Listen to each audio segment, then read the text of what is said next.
عوام کو بھی چاہیے کہ وہ پولیس کے جو لا اینڈ آرڈر کے رولز ہیں اس کو فالو کریں. لا اینڈ آرڈر کے رولز فالو کرنے کی عادت نہیں ہے ہمیں, اس لیے ہمیں پولیس کی ضرورت کی ہے. اچھا یہ بتائیں کہ پولیس ڈپارٹمنٹ کو تنخواہیں وقت پہ مل جاتی ہیں؟ الحمدللہ ابھی تو بینک سسٹم ہے.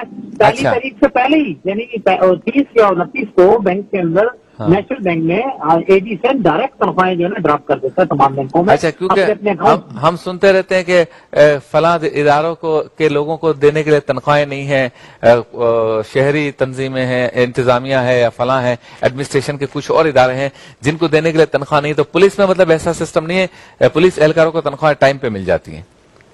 پولیس میں ہرگز ایسا سسٹم نہیں ہے, صرف اور صرف عوام کے بہترین رویے کے متلاشی ہوتے ہیں. ہم لوگ یہ چاہتے ہیں کہ ہم جب روڈ پہ نکل رہے ہوں تو عوام ہماری باتوں پہ توجہ دے اور رول فالو کریں. اور جہاں تک آپ کہہ رہے تنخواہیں کم ہوتی ہیں اور رشوت دیتے ہیں تو عوام رشوت نہ دے. اگر عوام اچھا کام کر رہی ہے, صحیح کام کر رہی ہے, قانون کو فالو کر رہی ہے, ٹریفک کے تمام قوانین کو فالو کر رہی ہے تو وہ رشوت نہ دینا. صحیح. رشوت تو وہ اپنی جو غلطیاں ہیں ان کو چھپانے کے لیے زبردستی ان کو دے رہی ہوتی ہے. لیکن طارق صاحب ایسا بھی تو ہو جاتا ہے نا کہ اگر کوئی بندہ جائز کام کروانے بھی جائے یا وہ حق پر بھی ہو تو بھی پریشانی سے بچنے کے لیے, کیونکہ پریشان اتنا کر دیا جاتا ہے کہ وہ پھر کہتا ہے کوئی دے دلا کے جان چھڑاؤ. ایسے بھی تو واقعات ہیں نا. آئی ایگری بالکل 100% آپ نے اچھی بات کی ہے کہ بعض لوگ ایسے بھی ہوتے ہیں جو بے گناہ ہوتے ہیں اور اپنی سچائی کو سامنے لانے کے لیے بھی ان کو رشوت دینی پڑ جاتی ہے یا ایسا کام. سسٹم ایسا بن چکا ہے, ہمارا سسٹم ایسا بن چکا ہے, اس میں بہت بڑی تبدیلی کی ضرورت ہے, بہت بڑی چینجنگ کی ضرورت ہے. اور یہ میں آپ کو آج ایک بڑی اچھی بات بتا دوں کہ صفائی سے لے کر رینکر ایس پی تک یہ قصوروار نہیں ہوتے ہیں. اچھا اب آپ سمجھ لیں کہ قصوروار کون لوگ ہوتے ہیں. ہاں صحیح ہے. اچھا یہ بتائیں, ایک انڈرسٹینڈنگ کا بھی پرابلم آتا ہے کبھی کبھی. مثال کے طور پر ٹریفک پولیس کا کام ہے کہ وہ کاغذات بھی چیک کرے یا لائسنس چیک کرے, اور باقی ہماری جو پولیس ہے وہ صرف کاغذات چیک کرے. تو کبھی کبھی ایسا ہوتا ہے کہ جو ٹریفک پولیس کا کام ہے وہ باقی پولیس کر رہی ہوتی ہے, باقی پولیس کا جو کام ہے وہ کوئی اور ادارہ کر رہا ہوتا ہے, کسی اور ادارے کا کام ٹریفک پولیس کر رہا ہوتا ہے. تو یہ کنفیوژن بھی ہے. کبھی کبھی پڑھے لکھے لوگ جب ان کو کہیں روکا جاتا ہے گاڑی موٹر سائیکل میں یا گھر پہ بھی کوئی آ جاتا ہے تو وہ پہلے یہ سوال کرتے ہیں کہ آپ کا کیا تعلق اس سے. جیسے 2 کا پرائیویٹ میٹر ہے اس میں بھی کبھی کبھی اینٹی کرپشن آ جاتی ہے تو پوچھنا پڑتا ہے کہ بھئی آپ کا کیا تعلق. تو آپ کو لگتا ہے کہ یہ مس ہینڈلنگ یا مس انڈرسٹینڈنگ یا سمجھ کا فرق بھی اداروں کے درمیان ہے, یا لوگ پرائیویٹلی جان بوجھ کر یہاں سے وہاں جمپ لگانے کی کوشش کرتے ہیں؟ میں یہ سمجھتا ہوں کہ آپ نے بہت اچھی بات کی ہے کہ جس کا کام, جس ادارے کا جو کام ہے وہ اس کی اپنی حدود کے اندر رہ کے کام کو کرے. اپنی حدود سے جب بھی وہ باہر نکلے گا تو اس کا مقصد یہ ہے کہ وہ بلا وجہ تنگ کر کے اس سے پیسے لینے کے چکر میں ہے. اور دوسری بات یہ ہے کہ میں نے بہت سارے پلیٹ فارم پہ یہ ریکویسٹ کی ہے کہ میڈیا میں جہاں اتنی فضول چیزوں پہ بحث و مباحثہ کیا جاتا ہے تو لوکل اینڈ اسپیشل لا, ضابطۂ فوجداری اور تعزیرات پاکستان اور شریعت آرڈیننس, یہ 3-4 چیزوں پہ کوئی اچھے لوگ آ کر ڈبیٹ دیں تاکہ اویئرنیس آئے لوگوں میں, لوگوں کو پتہ لگے کہ ہمارے رائٹس کیا ہیں. اچھا میں چونکہ وہ چیمبر کی جو لا اینڈ آرڈر کی کمیٹیز وغیرہ ہے نا, میں اس میں بھی ہوں ممبر وغیرہ, تو کافی مجھے آپ کے ڈپارٹمنٹ کے لوگوں سے بات کرنے کا, گفتگو کرنے کا موقع ملتا ہے. تو نظر آتا ہے کہ ہم جہاں تنقید کرتے ہیں پولیس پر وہاں ہمیں یہ بھی دیکھنا چاہیے کہ ان کے وسائل کتنے ہیں. یعنی ہم خواب تو بڑے بڑے دیکھ رہے ہیں, ہم وہاں میٹنگوں میں بیٹھ کے ہے نا, ہمارے کچھ ساتھی وہ نیو یارک کی اور لندن کی اور ٹوکیو کی مثالیں دے رہے ہوتے ہیں, تو آپ کے پولیس افسران کہتے ہیں کہ آپ کے یہ سارے کام ہو سکتے ہیں, پھر آپ ہمیں وہ فیسلٹیز بھی دیتے ہیں. تو آپ کیا سمجھتے ہیں کہ زیادہ اکوپڈ کرنے کی یا ہونے کی ضرورت ہے پولیس ڈپارٹمنٹ کو جس سے وہ مطلوبہ نتائج حاصل کر سکے؟ اگر آپ لوگ بہتر نتائج حاصل کرنا چاہتے ہیں تو آپ کی بات میں بہت وزن ہے. اگر آپ انہیں بنیادی میڈیکل سہولتیں دے دیں, میں صرف 1-2 چیزوں کا پوائنٹیشن کروں گا کہ مین بنیادی میڈیکل سہولتیں دے دیں. جو ان کے ماں باپ بیمار ہوتے ہیں, اولاد بیمار ہوتی ہے, بیوی بچے بیمار ہوتے ہیں, اس کا کوئی بھی آتا خواہ انتظام پولیس ڈپارٹمنٹ کے اندر نہیں ہے. دوسرا ریکمنڈیشن دے دے.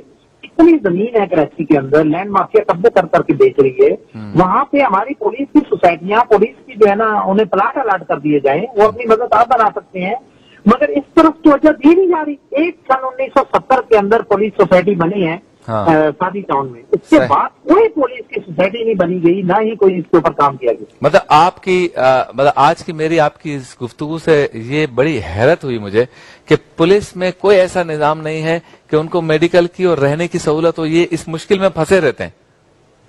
جی ہاں, تو پھر کام کیسے کریں گے؟ پھنسے رہتے ہیں, کام کس طرح کرے؟ ذہنی طور پہ جب بندہ سیٹسفائی ہوتا ہے نا تو اس وقت کام بھی کرنے میں سے خوشی محسوس. تو یہ تھانوں کے ساتھ طارق بھائی, یہ تھانوں کے ساتھ جو ہمیں فلیٹس وغیرہ نظر آتے ہیں یہ کیا ہوتے ہیں؟ یہ آٹے میں نمک کے برابر ہیں. اچھا, کم ہے. فلیٹ جو ہے یہ افسران کے جو گن مین ہوتے ہیں, افسران کے جو ڈرائیور ہوتے ہیں, ارزلی ہوتے ہیں, وہ اپنی سوچ سفارش لگا کے یہ اپنے نام الاٹ کرا لیتے ہیں. میں یہ سمجھتا ہوں کہ جس طرح آرمی میں, نیوی میں, ایئر فورس میں سیناٹی کے حساب سے مکان الاٹ کیا جاتا ہے اور پراپر ہر شخص کو ملتا ہے, اس طریقے سے پولیس ڈپارٹمنٹ میں بھی سیناٹی کے حساب سے, نہ کہ سفارش کی بنیاد پہ, نہ کہ پیسے کی بنیاد پہ مکان جو ہے وہ سرکاری مکان بک رہے ہوتے ہیں پولیس ڈپارٹمنٹ میں. ایسا نہیں ہونا چاہیے. وہ ایک بندے کو الاٹ ہوا ہے, اس کی ریٹائرمنٹ کے بعد دوسرے کو الاٹ ہونا چاہیے, اس کے بیٹے کو الاٹ کر دیتے ہیں. تھوڑا ایک کنفیوژن کیا تھا. اچھا, تو پھر اس کا مطلب تو یہ جو ہم نیا پاکستان اور اس طرح کی بہترین قسم کی اسکیمیں لانے کی ہم جو خواہش رکھتے ہیں, تو اس سے پہلے تو یہ کام کرنا چاہیے کہ ہمارے جو ادارے ہیں ان اداروں کے افسران یا نیچے اور مڈل کلاس کے جو بھی اہلکار ہیں, پہلے تو ان کو گھر دیے جائیں نا, اس کے بعد ہمیں باقی اسکیموں کی طرف جانا چاہیے. جب آپ ان کو ہی پیس آف مائنڈ نہیں دیں گے تو ملک کیسے چلے گا؟ میرا یہی تو کہنا ہے کہ آپ اگر چلے جائیں ہمارے دیگر اچھی اداروں میں چلے جائیں, جو بالا افسران ہیں ان کے مکان جو ہے ان کے بنگلوں پہ کروڑ روپے لگا دیے جاتے ہیں اور وہ الاٹ ہوتے ہیں. جب آپ چلے جائیں تھانوں کے ساتھ جو کوارٹر بنے ہوئے ہیں ان کی حالت زار دیکھ لیں, ان کے گٹر لائنز دیکھ لیں, ان کے اندر جو ہے وہ کسی قسم کا کوئی اسپرے نہیں ہوتا, ان کی عرصہ دراز سے مینٹیننس نہیں ہوتی, ان کا کسی قسم کا کوئی عرفان حال نہیں ہے. آپ یقین کریں سریے نظر آ رہے ہیں نیچے سے اور گرنے کے قابل ہو گئے ہیں. وہ ہمیں اس پہ توجہ دینی چاہیے. اگر آپ پولیس سے اچھا رزلٹ چاہتے ہیں تو ان کی بنیادی سہولتوں کو بھی مد نظر رکھنا چاہیے. بہت شکریہ طارق بھائی, آپ نے ہمیں جوائن کیا. آپ کی محبت, آپ کا پیار, آپ کو رمضان کی مبارک ہو. اللہ تعالیٰ آپ کو اور آپ کے سارے ساتھیوں کو جو ہے وہ سلامت رکھے. رمضان میں خوب برکتیں اور رحمتیں سمیٹنے کی توفیق ہمت عطا فرمائے. بہت بہت شکریہ. چلتے ہیں بریک کی جانب, اور بریک کے بعد اسی موضوع کو لے کر آگے چلیں گے. آپ بھی کال کر سکتے ہیں اور اس موضوع پہ بات کر سکتے ہیں مختصر سے وقفے کے بعد.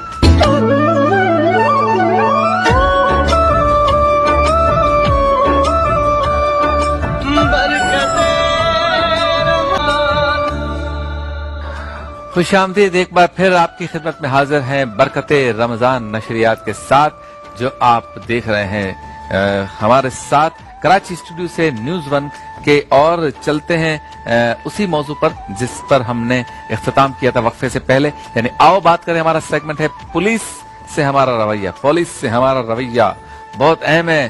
یو کے میں آپ جائیں, نیوزی لینڈ میں جائیں, آسٹریلیا میں جائیں, امریکہ میں جائیں, اٹلی میں جائیں یا چائنا میں جائیں, ہر جگہ, ایون دبئی اور سعودی عرب میں ہر جگہ پولیس کا ایک روب ہے. یعنی وردی والا پولیس والا جب آپ کو روکے آپ کو رکنا ہے, جب آپ کو ٹوکے تو آپ نے اس کو سیریس لینا ہے, جب آپ کو قانون بتائے تو آپ نے اس پر عمل کرنا ہے. اور ہمارے ہاں تو ایسے واقعات ہوتے ہیں, پولیس والا روکتا ہے ہم بھاگ جاتے ہیں. یہ دنیا میں کہیں نہیں ہوتا ہے. وہ روکتا ہے ہم بھاگ جاتے ہیں, وہ ہمارے پیچھے پیچھے ہوتا ہے, اس کے آگے آگے ہوتا ہے, اس کو گلیوں میں گھما رہے ہوتے ہیں. پھر ہم کہتے ہیں ہمارا ملک ترقی کیوں نہیں کر رہا. تو ایسے ترقی کرتا ہے کیا کہ آپ پولیس والے روک رہے ہیں تو آپ رک نہیں رہے, انہیں پیچھے بھگا رہے ہیں. یہی نہیں, مار کے چلے جاتے ہیں. اب تو سوشل میڈیا کا دور ہے, کتنے شرم کی بات ہے. آپ کیسے ترقی کریں گے؟ آپ وردی میں ملبوس پولیس والوں کو مار رہے ہیں. تو خدا کا خوف کریں. اور ہمارے شہر میں, ہمارے ملک میں تو ایسے ایسے واقعات ہوتے ہیں کہ بیچارے ان کو گولیاں بھی ماری جاتی ہیں. تو یہ دنیا میں کہیں نہیں ہوتا. پھر ہم توقع رکھتے ہیں کہ ہمارے یہاں سارا نظام اچھا ہو جائے. میں دونوں طرف کی بات کر رہا ہوں, میں ایک طرف کی نہیں کر رہا. غلطیاں دوسری طرف ہیں, لیکن جب تک ہم خود اپنے آپ کو نہیں دیکھیں گے ہم دوسروں پہ تنقید کیا کریں. ہر بندہ اس پہ جب بھی کوئی بات کرو تو وہ پہلے سامنے والے پہ آتا ہے. پہلے یہ بتاؤ آپ نے اپنی چیزیں پوری کر لی, اب آپ بات کر سکتے ہیں. تو ہم نے اپنے بچوں کو بھی نہیں سکھایا کہ وہ پولیس کے ساتھ اپنا رویہ اچھا رکھے. ہم نے اپنی خواتین کو نہیں سکھایا, خود ہم اس پر عمل نہیں کرتے. آپ دیکھ لیں, دکانیں بند رکھیں, ہم دکان کھول کے بیٹھے ہیں, کوئی آئے گا تو دیکھا جائے گا. ایسی ہمارے یہاں کہہ دیتی ہے پولیس انتظامیہ, اس جگہ آپ جلسہ نہ کریں, اس جگہ کریں. ہماری سیاسی جماعتیں کہتے ہیں ہم تو ادھر ہی کریں گے.